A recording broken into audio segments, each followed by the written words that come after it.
Hi, good evening, everyone, and welcome back to the Indigenous Central podcast. For this episode, for episode 8, I plan to re-record episode 2 so that my questions and my answers are more coherent and are more in order. Tonight, I will be interviewing myself. I will be asking a series of 5 questions. So the first question is, Stella, in your own words, can you describe to us, including the audience, viewers and listeners, who is Stella Muskwa? Yes, so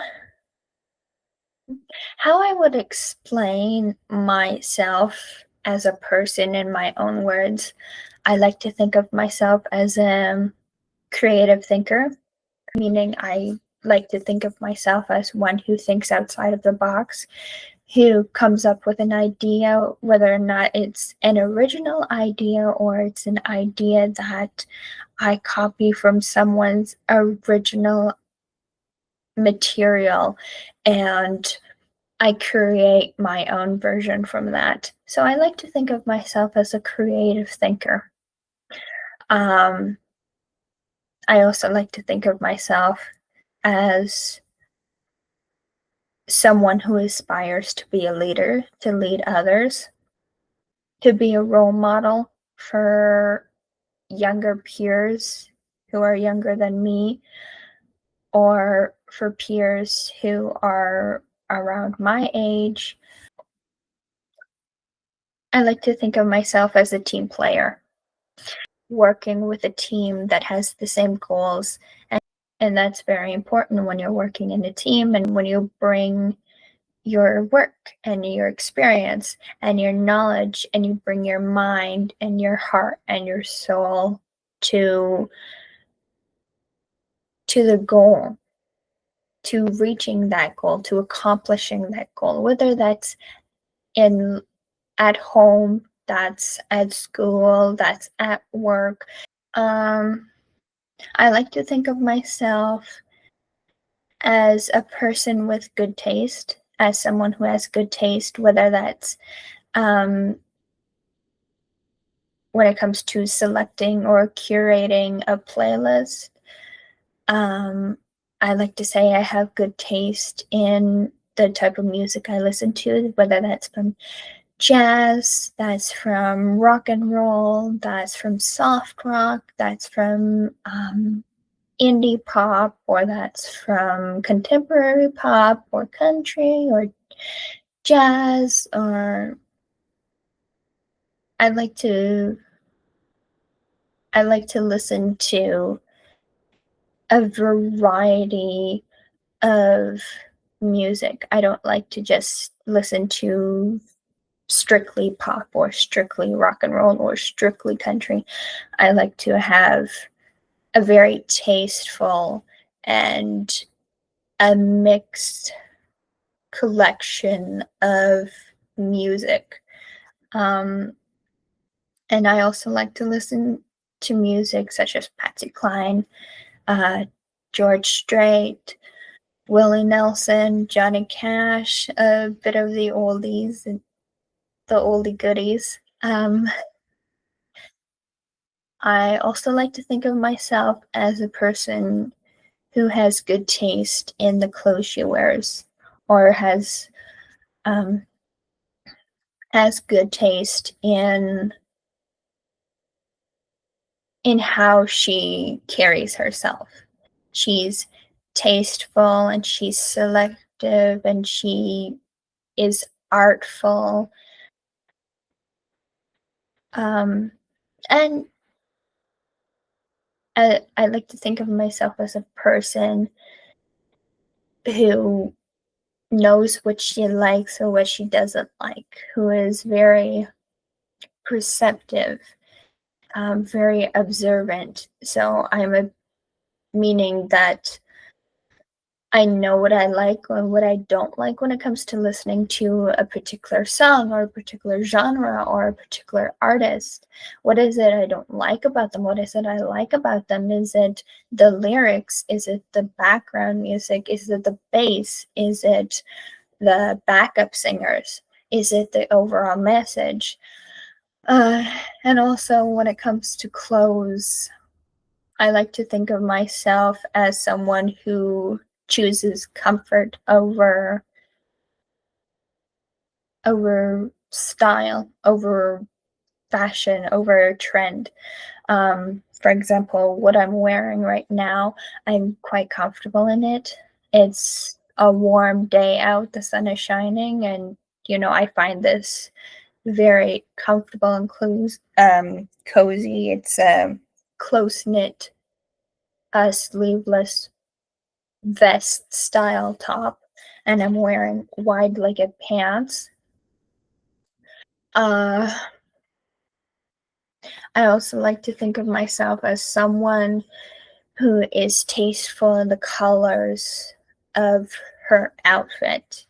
This is not sure if many of you can tell, this is a very muted beige cream top, and my pants, they're a musky brown.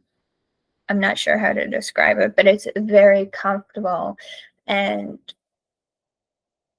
it's a neutral base outfit. But if I were to dress it up, I could wear my pearl necklace, or I could wear my hair up half down, or I could wear it fully up.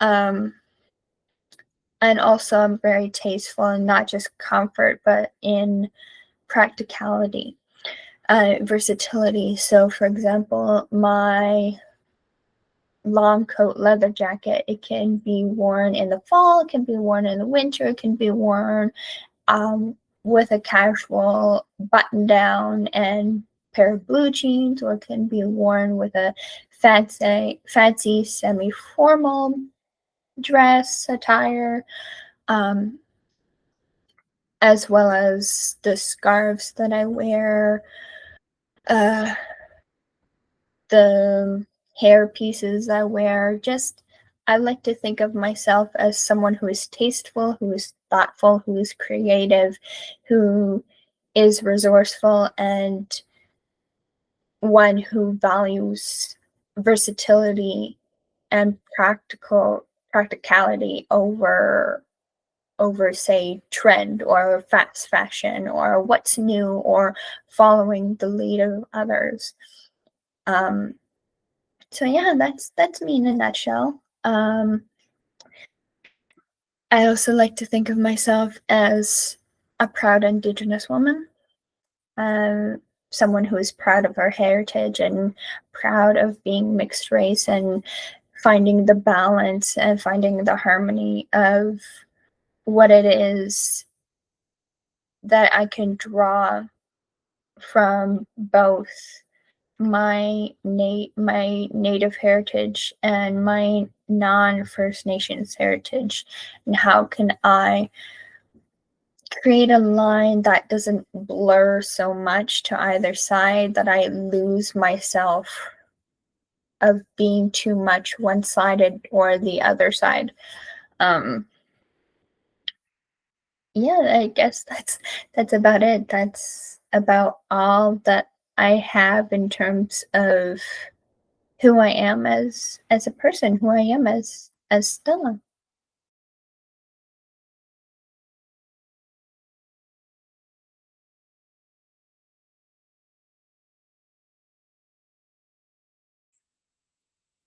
All right. I am back for the second part of tonight's episode 8. I don't have the best lighting situation. I have my phone down here using the phone flashlight, and I have an overhead lamp in my room. Just making the best out of what I have. So, um, the first part of this interview was filmed during the day. It is now currently 7:23 p.m. and I am cutting it awfully close to the 9 p.m. mark. That being said, I will be answering the rest of the questions, starting off with answering question 2. All right, moving on to question 2. How has your journey led you to becoming the host and owner of the Indigenous Central podcast? How my journey started to becoming the owner and the hostess of the Indigenous Central podcast, as I've mentioned in previous episodes with guests, as well as episode 2, which episode 8 is the re-recording, the remake, the redo of episode 2.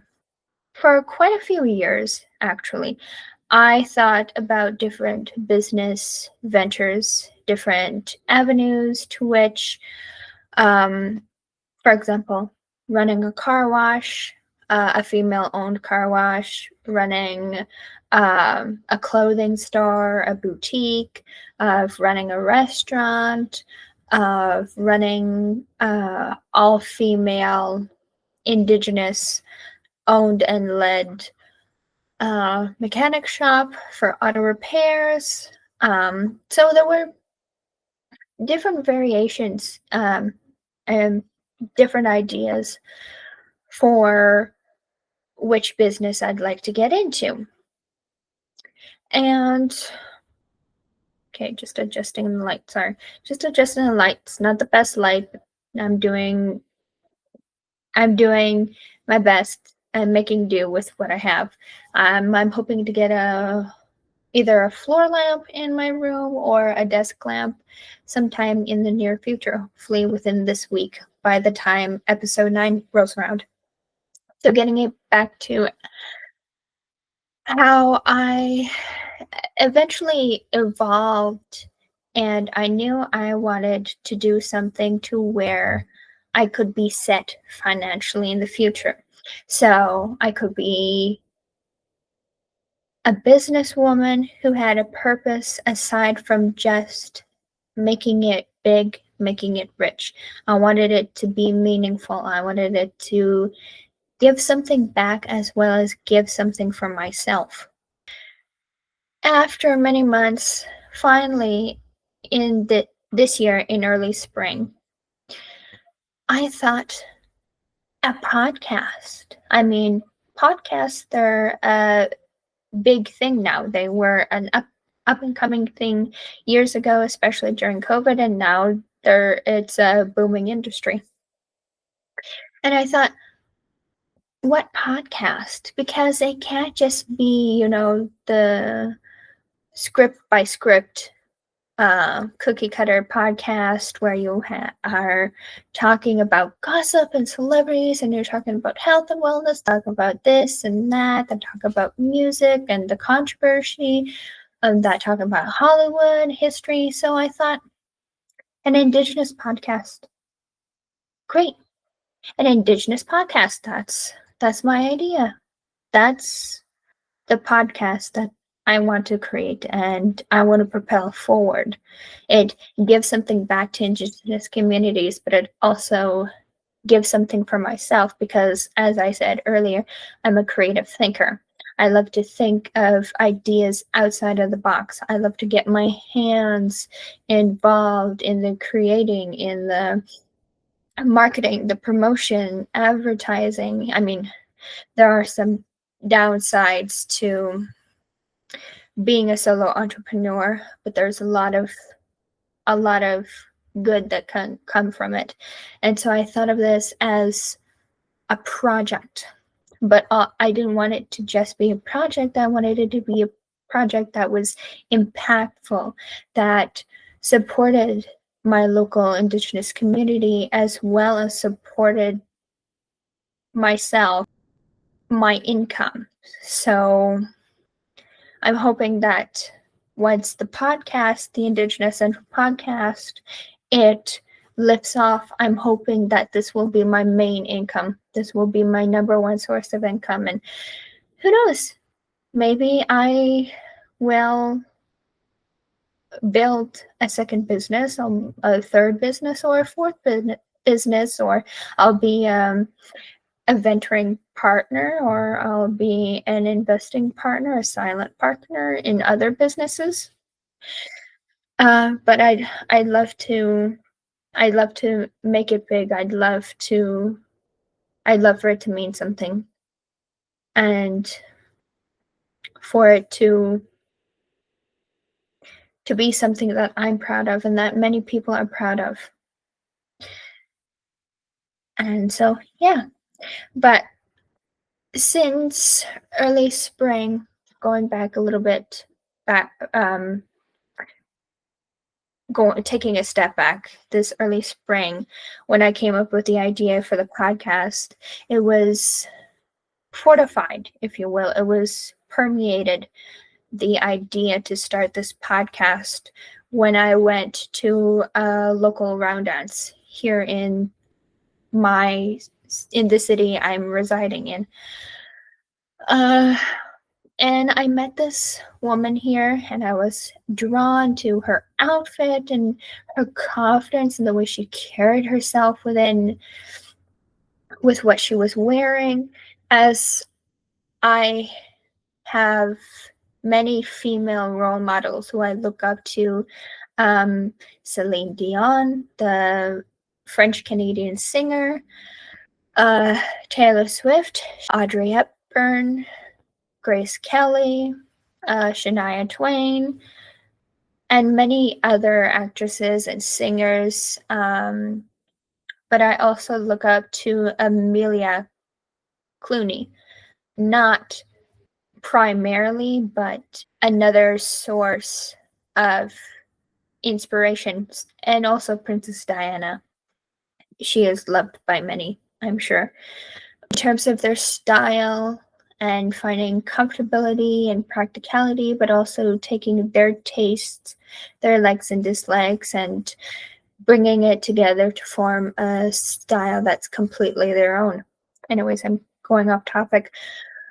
As I said, I was drawn to this woman who I later found out during the carrying out of our conversation at the local round dance that she is also a podcast hostess, and she is a city councilwoman, and she's a colored woman. She's a woman of color, which I find extremely beautiful, a beautiful thing. And I found her beautiful, and I found her story beautiful, and uplifting and rewarding to listen to. She's also a motivational speaker, perhaps a motivational coach, or a lifestyle coach. Anyway, I found it beautiful meeting her, and she was the one who gave me that aha, go for it. Don't just talk about it, go for it. Create the podcast, promote the podcast, talk about the podcast, become the podcast. Those weren't her words exactly, but that was the go ahead. That was the motivation, and that was the pep talk. That was her way of boosting me and my confidence. And for her telling me, why wait? Go out, go after it, go after your dream, chase your dream. So fast forward August 5th. It was planned to be August 4th, but it ended up being August 5th of this year. I aired the first episode of the podcast. I invited and was joined by my beautiful Aunt Laurel Sapp. Hi, Aunt Laurel. And we talked about her career in music and as a business woman, working within a major business and helping the business grow, from being a photographer and a cook and an artist, musician. And she's another beautiful woman who I look up to, who I admire, and whose relationship with me, my relationship with her, I find her two Indigenous women of different age gaps, but nonetheless, two women, two beautiful souls, and two beautiful Indigenous women. And we can have these conversations over the phone or on through Instagram calls or through in person. I just find our conversations to be awe-inspiring and motivationally filled, and she's my rock. She's one of my supporters and my cheerleader. So thank you, Aunt Laurel. And so now I am here. It is October 7th. I am in the middle of recording for episode 8, which it might be 20 or 30 minutes after 9 p.m., but here I am interviewing myself, having a self-interview, and answering the questions. And I want to say thank you to myself for coming up with this idea and for having the courage and having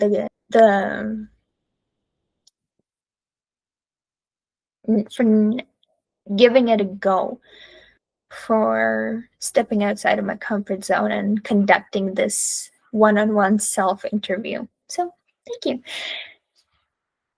That was a very insightful conversation. Moving on to question 3. Can you share what is the downside of being an entrepreneur, of owning your own business, and of running a podcast? Just gonna have to think a little bit here to carefully think out my answer. What are one of the downsides of being a business owner or being a podcast owner and a podcast hostess? Well, the first one that comes to mind, and that's mainly on my mind since airing the first episode, is finding the audience, finding those people who my podcast resonates with, and the storytelling that happens within each episode, and for gaining traction for the podcast. So overall, the marketing and the advertising of the podcast,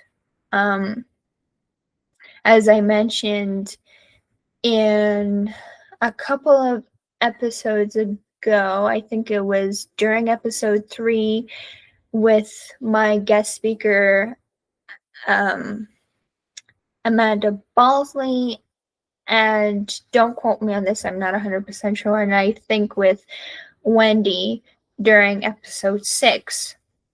I printed off these postcards and I mailed them out to companies, a few of them which were big media companies, such as APTN, and a couple of well-known, popular, commonly talked about Canadian magazines within Canada, and to a couple of radio stations, and not hearing anything back after I had these postcards printed out saying, "Hi, hello, the Indigenous Central podcast is up and running, has launched, is aired, and for providing an incentive to gaining new listeners." So I would say one of the downsides that I'm currently struggling and facing the challenges of is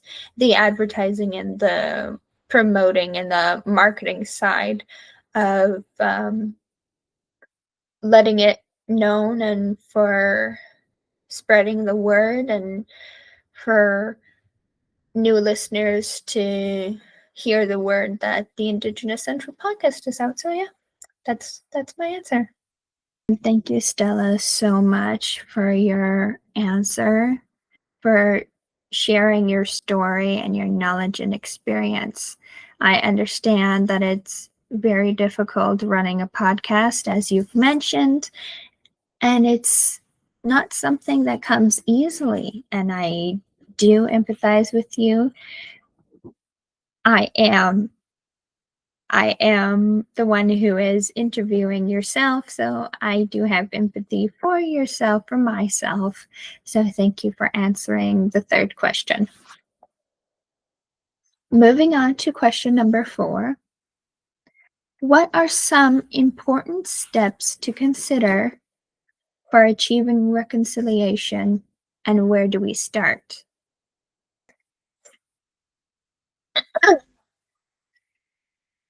Um, uh, Thinking about this question, I've been thinking about this question throughout the entire filming of this episode up until this point. In terms of reconciliation, I'm going to briefly, to the best that I can, just explain what reconciliation means to me. In agreement with my Aunt Laurel Sapp. Hi, Auntie Laurel. um, I do agree that we need to have those difficult and those challenging conversations. The conversations about the past and of the history between Canada and its Indigenous people. It's an uncomfortable conversation, and it stirs up a lot of emotions, especially for those who are survivors of the genocide, of the horrific history that happened, but also for the children and the grandchildren and the great-grandchildren, for those who went through what they went through in Canada's history. Uh, it's not an easy conversation. I know that from personal experience. I know that I've had my fair share of tears when I've explained my story of growing up as a residential school survivor's daughter. And from hearing it from other residential school survivors and from their experience, sharing their stories, whether that was in the classroom or that was from hearing it through video recorded testimonies, or that was at Indigenous-led conferences, Indigenous-led gatherings. I, I, I, I, I have an empathy for those who are new listeners and it's their first time listening to this, listening to something that either is shocking to them, that because they're hearing it for the first time and not knowing that this was a part of their Canadian history, and also to those who are hearing this for hearing this again for the 7th or the 8th or the 100th time. Because it deals with a lot of raw storytelling. It deals with the raw and graphic abuse that my birth mom and my mummy went through in residential school and in day school and in being fostered out from Indian residential schools into to families, to non-Indigenous families, and to carrying out that trauma and furthering it. Uh, and going back to what reconciliation to me means is, to me, it means to solidify a unity between Indigenous and non-Indigenous, and Indigenous with Indigenous. Um, to sharing the stories and to bringing awareness, to providing a base of stories, of testimonies, of experiences, and to use it as a base for the Truth and Reconciliation calls to action, Truth and Reconciliation Day, which has now passed us, which happened 7 days ago on September 30th, or that's for the murdered and missing Indigenous women, men, Two-Spirit, and children, girls. It has to be said. It has to be stated. Otherwise, we're going to remain stuck. And if we remain stuck, we're not going to push forward. We're not going to make any changes, especially impactful changes. If we stay stuck, there's going to be no voting. There's going to be no protesting, no vigil walks, vigil memorials. There's going to be no conversations. There's, in order to how do I put it? In order to break the ice and to chisel away at the icebergs or the icicles or in order to chisel away, you need to have icebreakers. And many of the times those icebreakers, the starting point of conversations, it rakes in the uncomfortable nature of history and what was done between Canadian governments and Canadian religions, between the religions within Canadians, and the Indigenous people of the forming, the creating, and the carrying out of residential schools.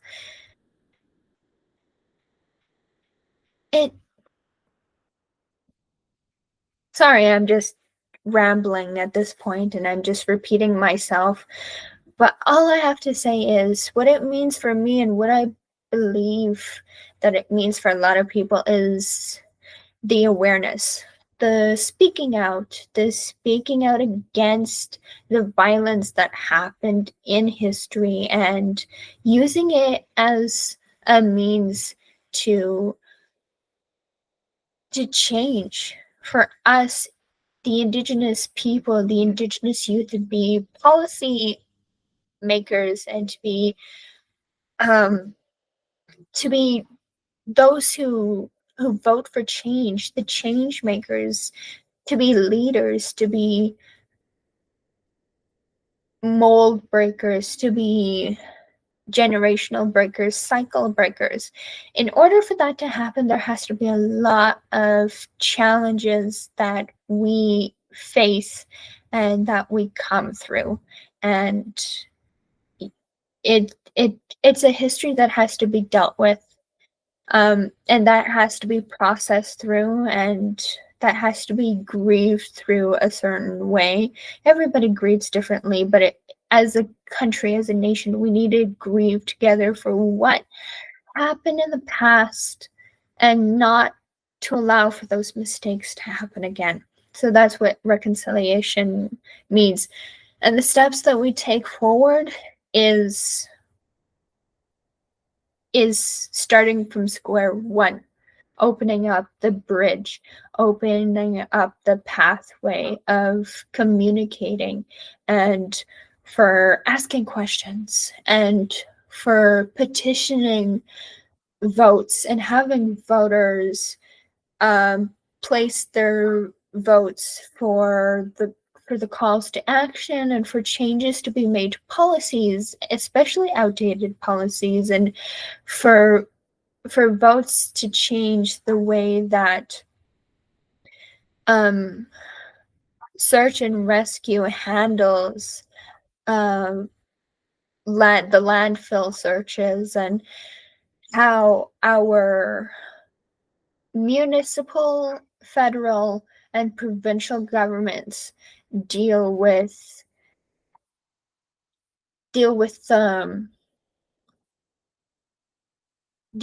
our young men and women and girls and boys going missing, and how it is portrayed in the media, and how it is discussed in the media, and for it to be made aware what else needs to be done. So in whole, to recap, reconciliation it involves a lot of speaking, a lot of communication, and a lot of bridging of peoples, and acknowledgement of the history, and making sure that the history doesn't repeat itself, and that we are affecting change. We are forcing change for the betterment of the Indigenous people. So that's before I go too far off topic. That's my answers. Conversations is speaking out and speaking the truth, and making it aware that and making it well known of the history, and that of which what we hope as Indigenous peoples moving forward, what we hope to achieve and accomplish through reconciliation. Thank you very much for answering the fourth question, and for sharing your heartfelt answers with us, with myself, with yourself, and with the audience. I do agree with you that reconciliation does need to take the uncomfortable parts of conversations. It needs to take the uncomfortable paths when it comes to discussing the steps moving forward when it comes to reconciliation.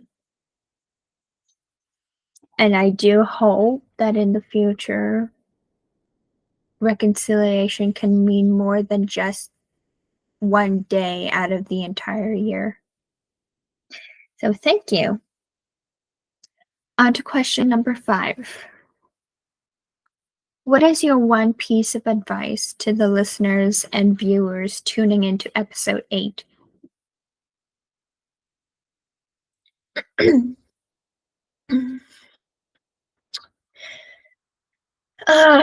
My one piece of advice for those who are tuning into episode 8 is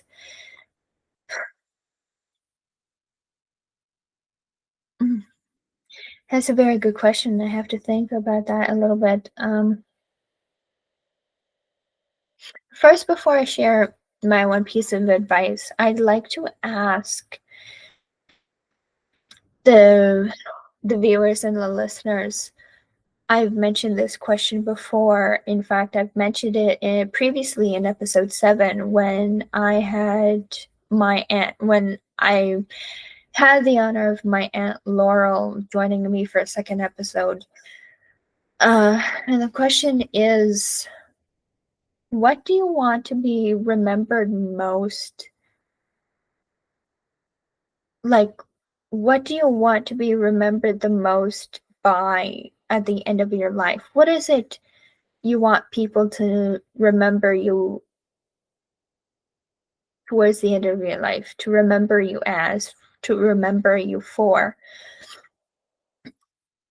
And for me, it's being a leader and being a cheerleader, being a supporter, to being an inspiring force of goodness, to be a change maker. I'd like to be remembered as someone who used her mind and her creative thinking as a means to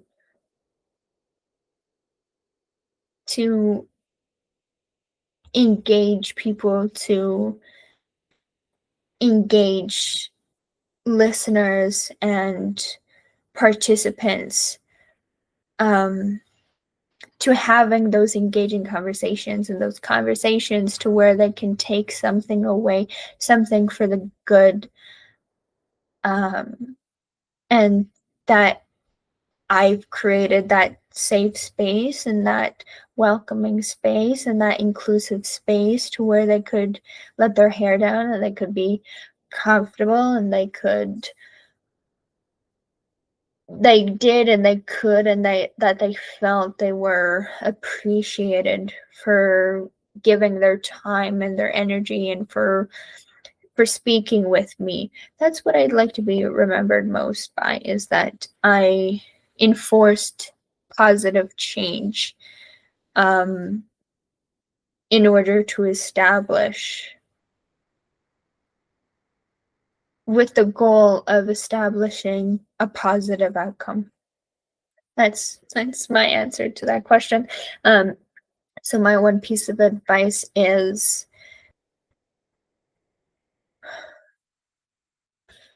if and when you do feel that you are low and unmotivated, unsupported, unwelcomed, don't let it be the end. Don't let that be your stopping point, your dead end. Let that be a lesson for you to finding other friends, or finding other social groups, or for finding other safe spaces to where you'll be welcomed, to where you'll be supported, and to where you'll be appreciated, as well as your creativity and your what you bring to the table, your skills and your talents. Don't let it be the dead end. Don't allow it to stop you completely. Allow it to change you, and to change you for the betterment of yourself. If you are rejected and your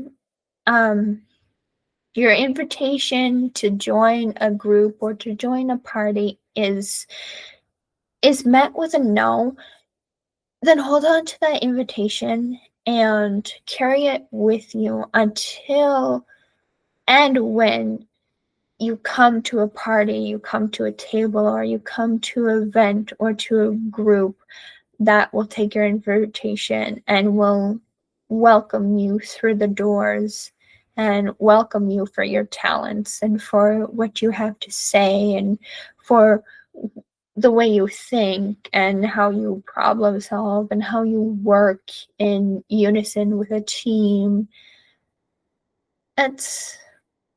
Don't let the world dim your brightness or dim your creativity or your innovative spirit. Don't let it be the end. Don't allow for it to